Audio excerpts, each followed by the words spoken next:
Have you ever felt stuck in a cycle of bad habits? Maybe you try to be productive, but end up scrolling on social media for hours. Or you decide to start exercising, but quit after a few days. You're not alone. Most of us struggle to form good habits and break bad ones.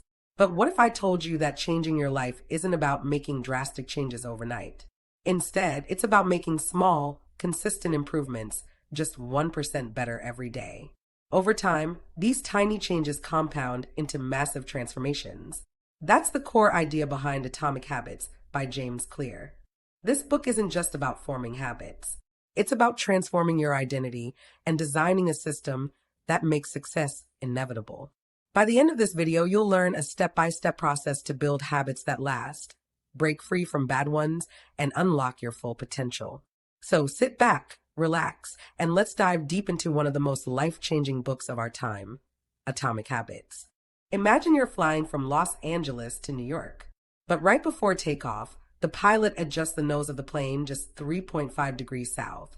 That's such a tiny shift that no one notices. But over thousands of miles, that small change completely alters the destination. Instead of landing in New York, you end up in Washington, D.C. This is exactly how habits work. Every small choice you make, whether positive or negative, shapes your future. At first, these changes seem invisible. Reading one page a day doesn't seem like much. Skipping one workout doesn't seem like a big deal.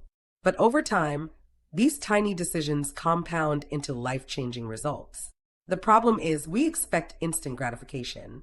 We go to the gym once and expect to see abs. We eat one healthy meal and expect to lose weight. When we don't see results right away, we get discouraged and quit.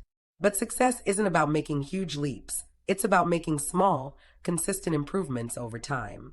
James Clear calls these small actions atomic habits because they're like atoms, tiny but incredibly powerful when combined. Just like atoms build molecules, tiny habits build the life you want.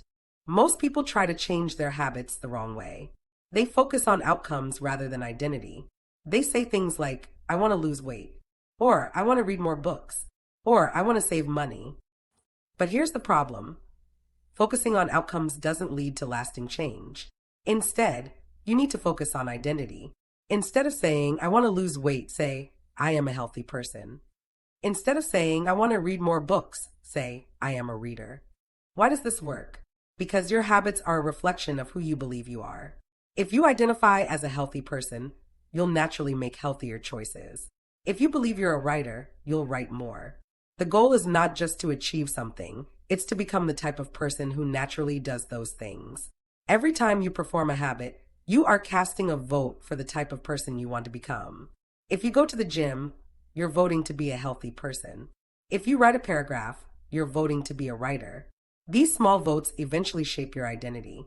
So don't just focus on what you want to achieve. Focus on who you want to become. Have you ever noticed how you automatically reach for your phone without even thinking about it? Or how you suddenly crave junk food the moment you see an ad for pizza?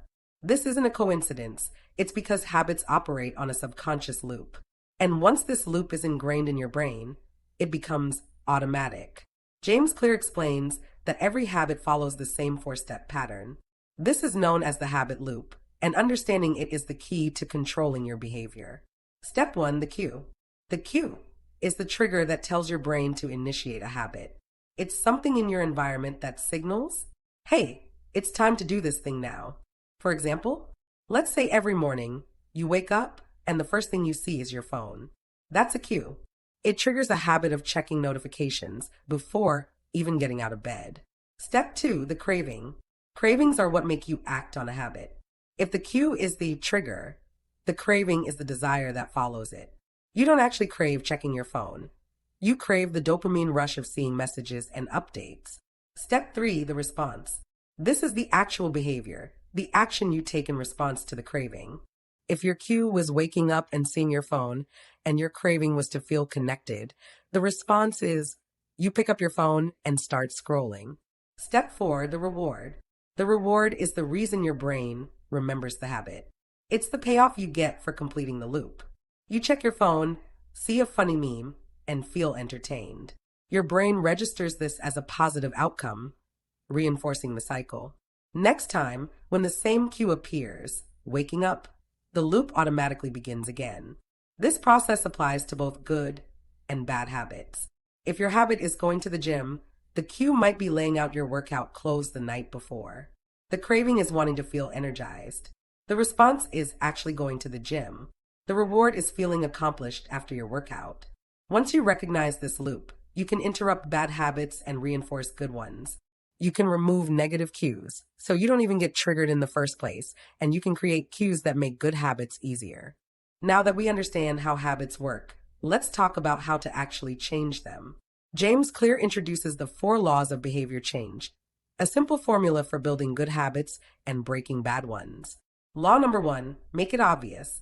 If you want to build a good habit, you need to make it visible and easy to notice. If your goal is to drink more water, put a water bottle on your desk where you'll see it. If you want to start reading, keep a book on your pillow. Law number 2, make it attractive. Your brain loves rewards. If you make a habit fun and enjoyable, you're more likely to stick to it. One way to do this is habit stacking. Pair a new habit with something you love. For example, only allow yourself to listen to your favorite podcast while working out. The workout becomes more enjoyable. Law number 3, make it easy. Most people fail at new habits because they try to do too much at once. Instead of saying, I will work out for an hour every day, start with just 5 minutes. The goal is to lower the difficulty so it's too easy to skip. Law number 4, make it satisfying. Humans are wired for instant gratification. If a habit doesn't feel rewarding, we quit. One way to hack this is to track your progress. Cross off a day on the calendar when you complete your habit. Seeing a streak grow keeps you motivated. By now, you've learned how to build good habits using the 4 laws of behavior change. But what if your problem isn't creating new habits, but breaking bad ones?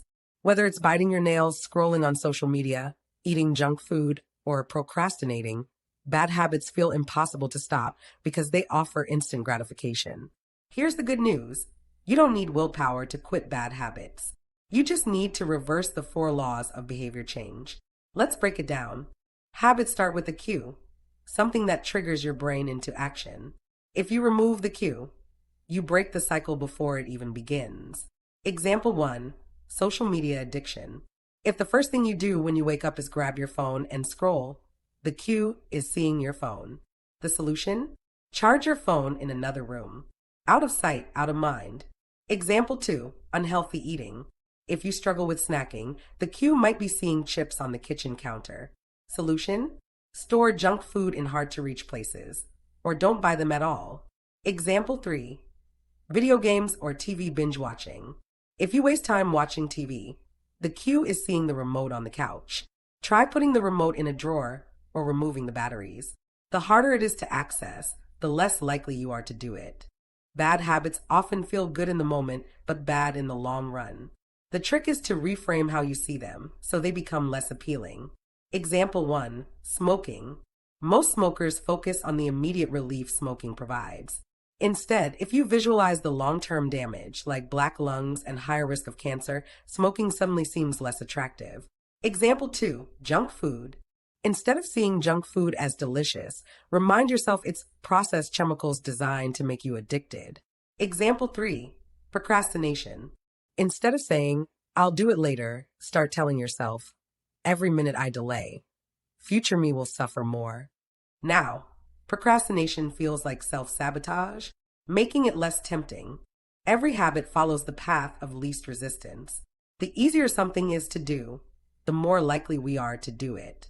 To break a bad habit, we need to add friction. Examples: checking your phone too often, turn on grayscale mode so apps look boring, spending too much on online shopping, remove saved payment details to make buying harder, eating junk food, store it in the highest cabinet or a locked container. Even small inconveniences make bad habits harder to maintain. The harder something is, the less often you'll do it. The final step is to attach negative consequences to the habit so that every time you do it, you feel bad. Examples: accountability partner. Tell a friend to check in on your progress. Habit contract. Set a rule that every time you skip the gym, you owe your friend $10. Public commitment. Post your goals on social media, so if you fail, people will know.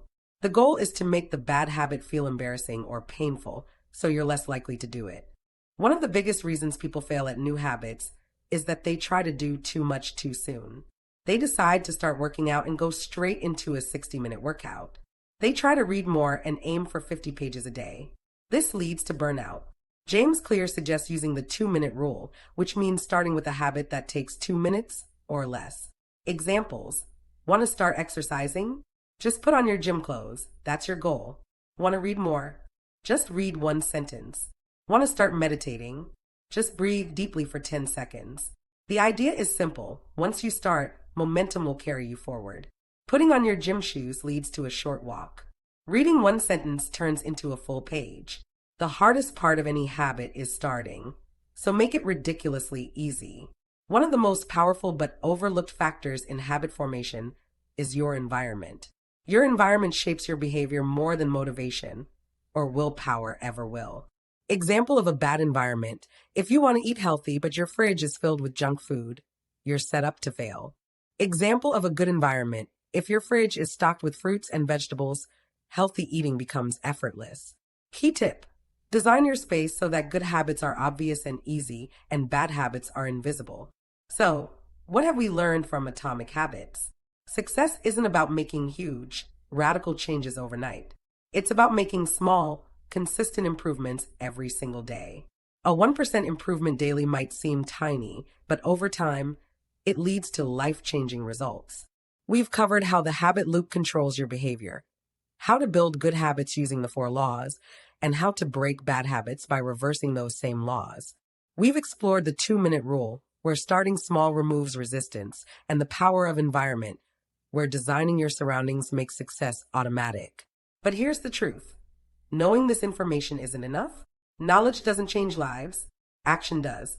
The key to transformation is actually applying these principles in your daily life. If this video helped you, hit the like button to support the channel. And if you want more powerful book summaries like this, make sure to subscribe so you never miss an upload. And now I want to hear from you.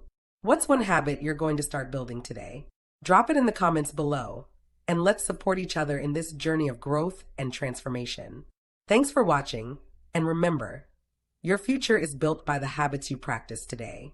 Keep growing, keep improving, and I'll see you in the next video.